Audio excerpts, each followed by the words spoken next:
तालीम घुर्जे ताला न घुर्जन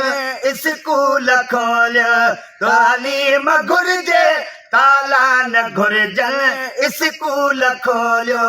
स्कूल खोलियो हल्को त गोलियो स्कूल खोलियो हल्को त गोलियो तालीम घुर्जे ताला न घुर्जन स्कूल खोलियो ओ पढ़ाई रुली वई इहो गम अलमवा पढ़ाई रुली वई इहो गम अलमवा ओ पढ़ाई रुली वई इहो गम अलमवा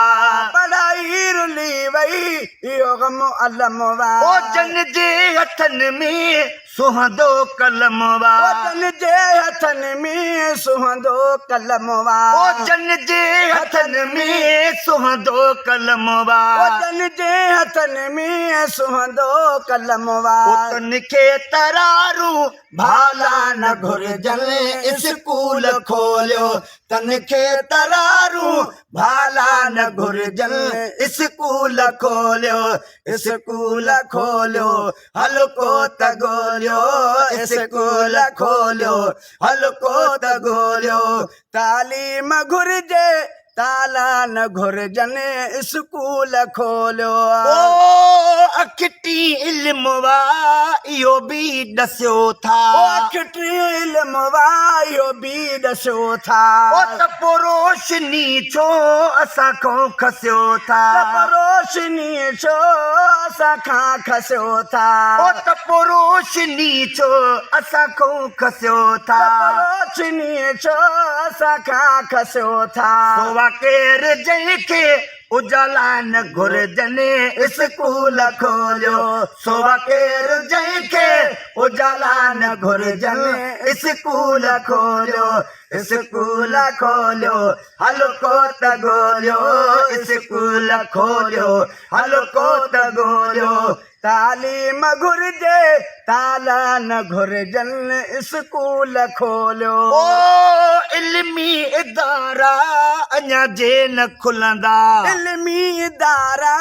अञा जे न खुलंदा ओ इल्मी इदारा अञा जे न खुलंदा ओ इल्मी इदारा अञा जे न खुलंदा ओ त पोइ छो न छोकर मैखाननि में मिलंदा छो न छोकर मैखाननि में मिलंदा ओ त पोइ छो न छोकर मैखाननि में मिलंदा छो न छोकर मैखाननि में मिलंदा नचे ऐं पते जा प्याला न घुर्जन